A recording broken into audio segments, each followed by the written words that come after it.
11/27/2024, Friendsgiving. For Thanksgiving this year, Cara is planning to host at her house. She is inviting her close friends, Michelle, Liz and Michael, Don Cesar, Rebecca, Tanya, Craig and Maria, Carla and Brad, Carole and Tom, Susan and Hillary. Gionni is inviting his two close friends, Pete and Richard. Due to the recent blowout event at her house last month, she does not plan on inviting Chris or her friends. Gionni is in charge of the turkey, and Cara is taking care of a master salad. She tells her friends that they are each in charge of a dish. Michelle is making her famous lasagna, Liz and Michael are making apple, cherry, and a pumpkin pie, Don Cesar is making his famous southern mac and cheese, Rebecca is bringing dessert, pecan pinwheels, and cranberry orange oatmeal cookies. Tanya is making butternut squash soup. Craig and Maria are making green bean casserole together. Carla and Brad are bringing roasted potatoes and vegetables. Carole and Tom are making cranberry sauce. Susan is bringing stuffing, and Hillary is bringing mashed potatoes. With all the dishes taken care of by her friends, Cara is also in charge of cocktails. Pete and Richard were bringing a sweet potato salad. It was one of Gianni's favorite dishes growing up. Cara began her preparations the day before Thanksgiving, feeling the excitement bubbling within her. She loved hosting and seeing her friends gathered around the table, sharing stories and laughter. "This is going to be perfect," Cara said to herself as she set the table with her best china and silverware, her heart swelling with gratitude. Before Michelle was on her way to Cara's house, she put a cigarette into her mouth to take down before she arrived. She knew that Cara would be unhappy if she was lighting it before they sat down for dinner. She flicked the lighter, her lasagna moving back and forth next to her as she steered the car around the way to Cara's house.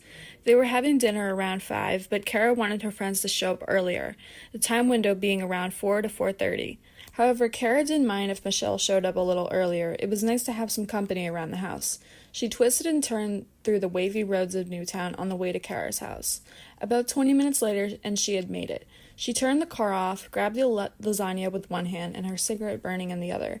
She climbed up Cara's porch and rang the doorbell. Seconds later, Cara answered the door, swinging it open. "Hey, Michelle," Cara greeted Michelle as she opened the door. "You're right on time." Michelle smiled, juggling the lasagna pan in one hand and her lighter in the other.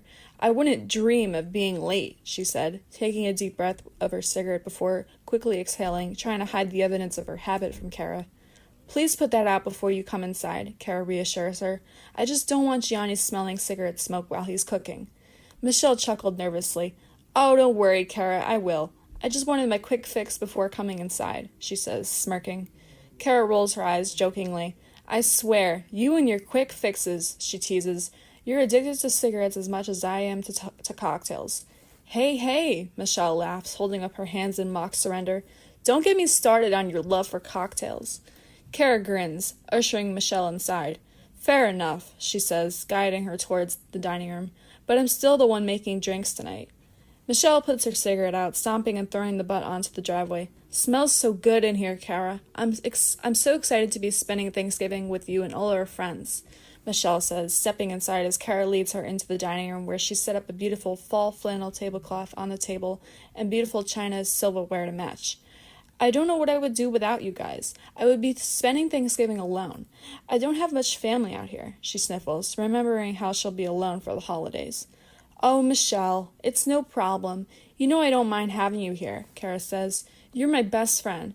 You know I'll include you in everything I host. I love you," she says, pulling Michelle in for a brief hug. Michelle hugs Cara back, with tears welling up in her eyes. "Thanks, Cara. You have no idea how much that means to me," she says, wiping away a tear. "I love you too. You're like the sister I never had." Cara smiles, quickly wiping her tears away. "I'm very grateful for you, Michelle, and of course, the friendship we have," Cara says. "Now, can I fix you a quick drink to hold you over? I don't want to get all emotional now." She fans her tears away. Michelle laughs, appreciating the light-hearted change of topic. "Yes, please," she says, nodding eagerly. "A quick drink would be perfect, thank you." "All right, what would you like? I'm sure the others will be getting here soon, so I'll be making drinks all night," she says, opening the liquor cabinet of her bar. "I'll have one of those perfect pear brandy sidecars. They're delicious. Remember the bar we used to go to? I used to order one every time," Michelle says. Of course I remember, Cara chuckles.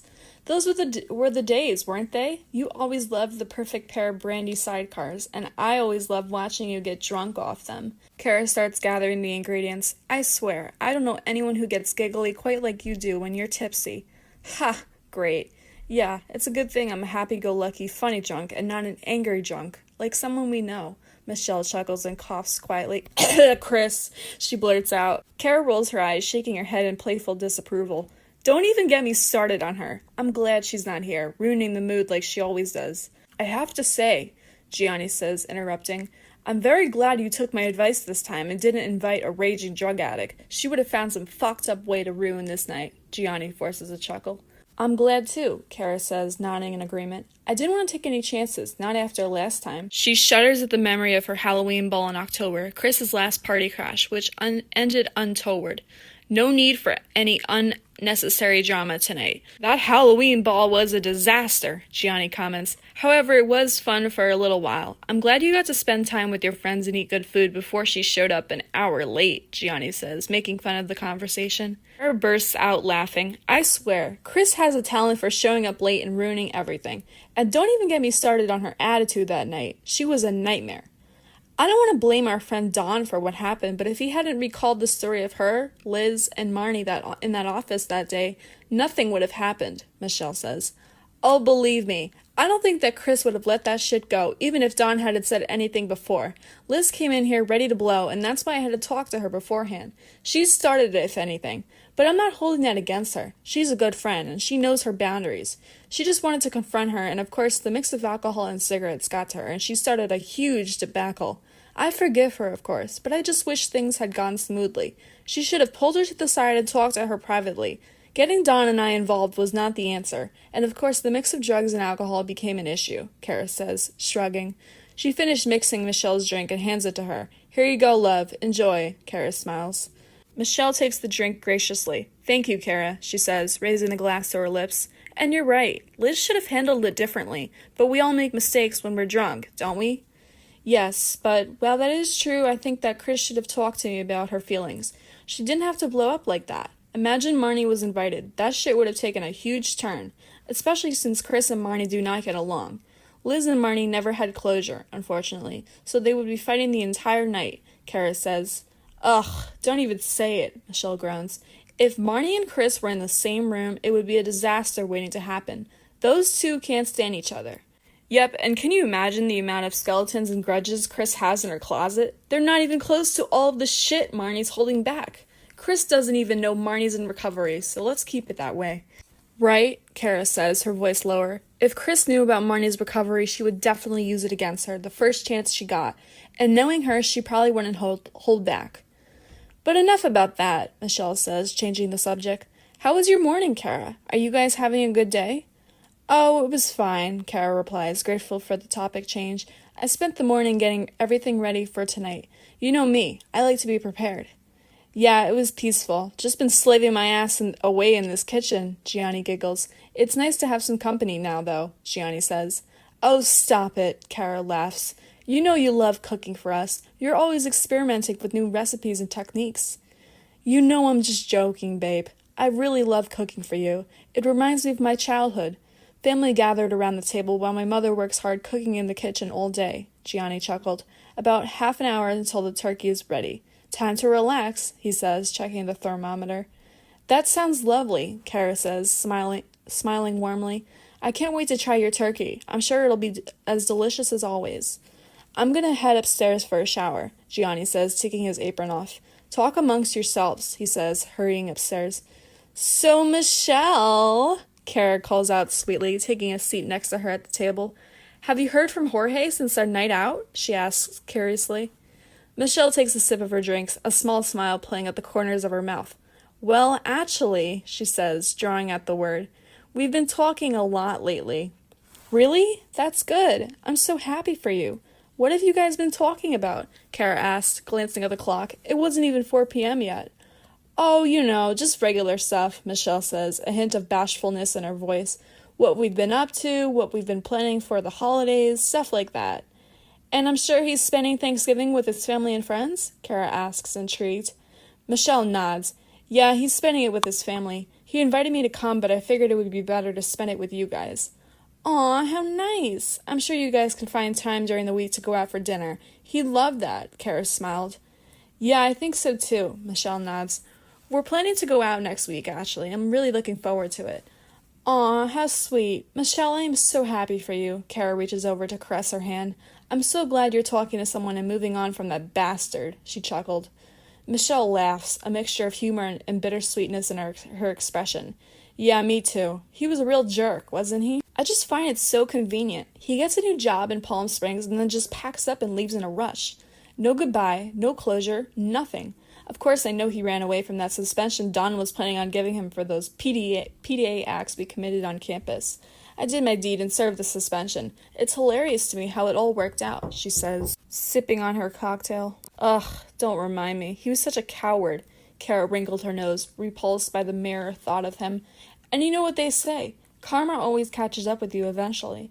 Karma will get him, that's for sure, and there's no running from that. He'll soon realize that leaving town was a big mistake. If he couldn't face the consequences given, then he's going to get consequences eventually, at the perfect time. Michelle shakes her head. Exactly, and I bet he's not even enjoying his new job. Probably hates his colleagues and the city itself. Serves him right, Cara snickered. He's going in a completely different direction, that's for sure. He's not a tutor anymore. It's something businessy. I can't remember. He told me that he wouldn't be able to work in an office job. What a lying bastard. So why would you take an office job all the way in California, dickface? Michelle chuckled. Interesting, yeah, that sounds like a lie. It sounds like he just wanted to escape the consequences and get away from you. I'm sorry he wants nothing to do with you, Michelle, Cara says, rubbing Michelle's hand. It's all right, I'm over it. If he doesn't want to have the closure or talk about things, fuck him. I'm so sick of trying when it doesn't even matter or do anything. Michelle shrugs it off. Yeah, you deserve better than him, Cara says, squeezing Michelle's hand supportively. And I'm sure you'll find someone who appreciates you and treats you with the respect you deserve.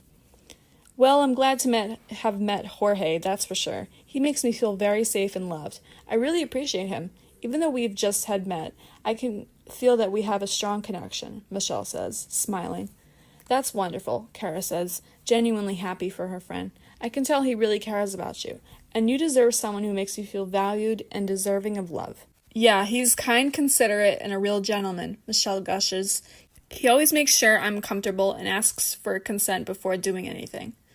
I'm very glad to hear that, Michelle. Your happiness means the world to me, you know that? I'm so glad you found someone who will potentially make you happy. As Cara and Michelle continued talking about Jorge, the doorbell rang and interrupted their conversation. Before standing up, Cara glanced at the clock. It was 4:15. Cara got up from her seat to retrieve the mystery guest standing at the door. She swings open the door to find Don Cesar, Craig, and Maria.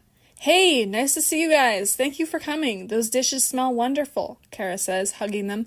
Come in, come in. Michelle's waiting in the dining room. We were just chit-chatting. Cara greets them, opening the door wide enough for them to come inside. Don, Craig, and Maria enter the dining room, placing their dishes onto the table next to Michelle's, and greeting Michelle with warm smiles. Hey there, Don says, smiling. Sorry we're a little late. Traffic was a bit rougher than usual. No worries. Michelle stands up to hug them. It's cool. We've just been chilling. The turkey smells great, Craig says, following his nose to the kitchen. Gionni out there? Oh, he'll be back down in a minute. He was just showering and deserves a moment of peace. He's been working so hard in that kitchen. I applaud him, Cara says, smiling. Ah, that's Gionni, all right, Don chuckles. Always the hard-working one, huh? You know him. He loves cooking and pleasing his guests, Cara says with a laugh. Talking about me again, babe? Gionni laughs, hearing Cara's voice from the stairs. Hey, Craig and Maria, Don, how are you guys doing? He calls out, coming downstairs. Nice to see you guys again. Don, Craig, and Maria all turn to greet Gionni. Hey, man, nice to see you too, Don says with a friendly wave. You've been locked away in the kitchen all day, huh? All good things, babe, I promise, Cara says, leaning in for a kiss. Locked away? Haha, no, just by choice, he chuckled. I don't blame you, Craig says with a chuckle. I would have done the same thing, honestly. Don and Maria just smile, amused by the couple's exchange. You guys want something to drink? Cara offers, standing by the bar while the others take a seat at the table next to Michelle. Yeah, I'll take a glass of wine, Don says. Craig nods. Same here. Maria chimes in. I'll have a glass of sparkling water with lemon, please. Coming right up, Cara says, grabbing glasses from underneath the bar. So, Cara, how have you been? We're so sorry to have missed your Halloween party. We would have loved to come. We just got roped up with our own plans, Maria says. I've been good. It's okay. You didn't miss much. Just a big blowout with Liz and Chris. No big deal, Cara chuckled. I'm sure Michelle and Don can fill you in on that. Just don't get Liz worked up about it. I want to have a nice Thanksgiving surrounded by my good friends and family. No arguments or drama, Cara says, forcing out a chuckle. Don nods in agreement, a serious expression on his face. Yeah, that's probably for the best. Liz tends to get heated about those sorts of things, and we don't want any unnecessary drama tonight. It's not your fault that everything went down the way it did. Sometimes situations just escalate and get out of hand, and there's nothing you can do to stop it. As Cara nods in agreement, the doorbell rings again. Excuse me, she says, standing up from her spot on the counter. Cara swings open the door to find Liz and Michael holding their cherry, apple, and pumpkin pies. Hey, thanks so much for coming. Those pies smell delicious, Cara says, smiling. Liz and Michael step inside, carrying the pies. Liz smiles warmly as she greets Cara. Hey there, she says, setting down the pies on the table. Sorry we're a little late. Traffic was rough. No worries. I knew the roads would be busy on Thanksgiving. You can set the pies down on the table, Cara insists, closing the door behind them. Hey, Michelle calls out, standing up to hug Liz and Michael. Happy Thanksgiving, guys, she says, smiling. Happy Thanksgiving, they chirp back as they greet the others, Don, Craig and Maria, and Gionni. How you doing, Gionni? Michael says, dapping him up. I'm good. Turkey's done in about an hour, he says, standing by the oven with a thermometer in his hand. It smells delicious in here, Liz comments. Can I get you guys something to drink? Maybe a Thanksgiving-themed cocktail? Cara offered. Liz and Michael both nod, accepting Cara's offer of a drink. Sure, that sounds great, Liz says with a smile. I'll have a glass of white wine, please. Michael chimes in as well, and I'll take a beer if you have it. Coming right up, Cara says, walking over to the bar. We have some Coronas in the fridge if you'd like, Gionni smiles, opening the fridge. Sure, I'll take one with a lime, Michael says, grabbing the beer out of the fridge while Gionni picks up a lime to cut. So how are things going? Liz says, starting a conversation as she sits down at the table with Michelle and the others. Don joins in on the conversation, taking a seat next to Liz. Yeah, how's everything been? Work going okay? I heard you had a crazy week, he says, taking a sip of his drink. My God, it was crazy. I'm so glad you took a week off, Don. You deserved it. I was just so busy. I had Penelope helping me with paperwork. She's great at organizing, but not so great at taking calls, Liz chuckled. Somehow I got roped into the mailboxes. What a mess. Don chuckles. Yeah, that doesn't surprise me, he teases. Always were a control freak. Can't trust anyone else to do anything, huh? He laughs. She's a fast learner, however, she has a bit of OCD. She wanted to organize my whole desk. I told her to make some copies of flyers we were handing out for the Thanksgiving fundraiser. That girl does not know how to work the printer, Liz chuckled. Don laughs along, shaking his head in amusement. Ha! Of course she doesn't. You really should have showed her how it worked before you sent her off. I can only imagine the chaos she caused. Oh, it's all right. I'd rather put up with her than Marnie's mischief, Liz says. Cara hands her the glass of wine. Thank you, Cara, she says, nodding. Michael takes a sip of his beer. Delicious. Just what I needed, thank you, he says to Gionni. Yeah, I was just telling Craig and Maria what went down at Cara's Halloween ball that they missed out on. What a mess. Michelle shakes her head, nods in agreement. Yeah, it sounds like I didn't miss much, he says. I heard about what happened. Chris and Liz getting into a fight, right? I'm not surprised. They've never really gotten along that well. As the six of them continued talking, dishes up her salad, throwing some seasonings together. She puts a lid over the bowl and puts it back into the fridge. Salad's done, babe, she says. Great, I'm just gonna stand here and tend to the turkey, he says. Gionni continues working on the turkey, checking it periodically with the meat thermometer. The turkey is slowly roasting to perfection in the oven, filling the kitchen with a mouth-watering aroma. Doorbell rings again, and Cara hurries over to answer it. She swings the door open to find Rebecca standing there with a huge smile on her face. Hey, she says. Happy Thanksgiving, she smiles, showing Cara the desserts she put together. Cara grins, happy to see her friend. Hey, Rebecca, she says, returning the greeting with a smile. Happy Thanksgiving to you, too. She eyes the desserts in Rebecca's hands, clearly impressed. What did you bring? It looks amazing. Pecan, pinwheels, and cranberry orange oatmeal cookies, Rebecca says, coming into the house. Sounds yummy. I can't wait to try. Hey, I didn't know you baked. Is that something you enjoy doing? She says, closing the door behind her. Rebecca nods, still smiling. Yeah, I love baking. It's kind of a stress relief for me, you know? She sets the desserts down on the dining room table. I find it relaxing. Plus, I get to eat something delicious afterwards. It's a win-win. Cara nods. Rebecca, I'd like you to meet Craig and Maria. Craig works at South Street with us. He's a 4th grade teacher, and this is his wife, Maria. They couldn't be at our Halloween ball, but I'm glad they came today. Craig and Maria, this is Rebecca, Marnie's sister. We met her at Marnie's intervention. I figured it would be perfect for her to join us, Cara says, introducing her new friend. Craig stands up from his seat, leaning over to shake hands with Rebecca. Maria does the same, greeting her warmly. Hey, it's nice to meet you, Craig says, giving her a friendly smile. Cara's told us so much about you. Aw, really? Has she mentioned I'm Marnie's sister? Rebecca says, hugging Maria. Maria nods, returning the hug with a smile. Craig chuckles. Yeah, she mentioned that. You don't look much like Marnie, though. You got away with the good genes, I guess. Ha ha, I'll take that one as a compliment, thank you, Rebecca says, smiling. I'm sure your cookies are better, too, Craig jokes, looking over at the desserts she brought. Looks like you're the golden child. I'm just a home baker. I figured you guys wouldn't turn down some cookies. It's my mother's recipe, Rebecca says. Craig grins. Are you kidding? We'd be insane to turn down fresh-baked cookies, especially on Thanksgiving. Your mother's recipe, huh? I'm sure they'll be deliciously addictive. Thanks, I hope you enjoyed them as much as I do, she says. Rebecca, would you like some wine, or can I stir you up a quick cocktail? Cara offers. Rebecca considers the offer for a moment. Sure, a quick cocktail sounds great. What do you recommend? I can make you a cranberry martini if you'd like. One of a kind, she says. Rebecca's eyes light up at the mention of a cranberry martini. Oh, that sounds amazing. I'd love to try one, please. Coming right up, Cara says, walking over to the bar to grab a glass. Rebecca watches as Cara prepares the cocktail, adding a splash of cranberry juice and vermouth before reaching for the gin. She's intrigued by the different ingredients going into the drink, curious about the final result. Cara, I have to say, your drinks are always so delicious. How did you learn how to make all of these? Rebecca compliments. Oh, I was a bartender once upon a time. I'm sure Michelle could tell you that story. Before I met Gionni, I used to work at this bar in New Milford, Cara says, smirking. Michelle overhears the conversation and grins, nodding in agreement. Oh, absolutely. I remember that. Back when she was still single, she was quite the social butterfly. She had guys fawning after her all the time. Cara finishes shaking and stirring Rebecca's drink. Back in the good old days when I had so much time on my hands, she says, recalling the moment. Oh, how I do love to reminisce, she smiles. Michelle chuckles, raising an eyebrow at Cara. You mean the days when you would drink us all under the table and still manage to look gorgeous the next morning? Those were the good old days, all right. The tips that I would get there were the best. Men always knew how to please a beautiful woman, she says, handing the drink to Rebecca. Rebecca thanks her, taking a sip of the drink. Her eyes widen in delight as the flavors hit her tongue. Oh, wow, that's incredible. I can see why you'd get good tips. You know your way around a cocktail. So how did you meet Gionni then? Liz asks. Tip you something big? Cara laughs at Liz's comment, shaking her head. No, surprisingly, he didn't leave a huge tip, but he did manage to catch my interest from the start. I remember how polite and charming he was when he first came into the bar. I could tell he was a good guy right from the start. And he just kept coming back, Michelle recalled. That's how you know he liked you from the start. Cara nods, remembering the early days of her and Gianni's relationship.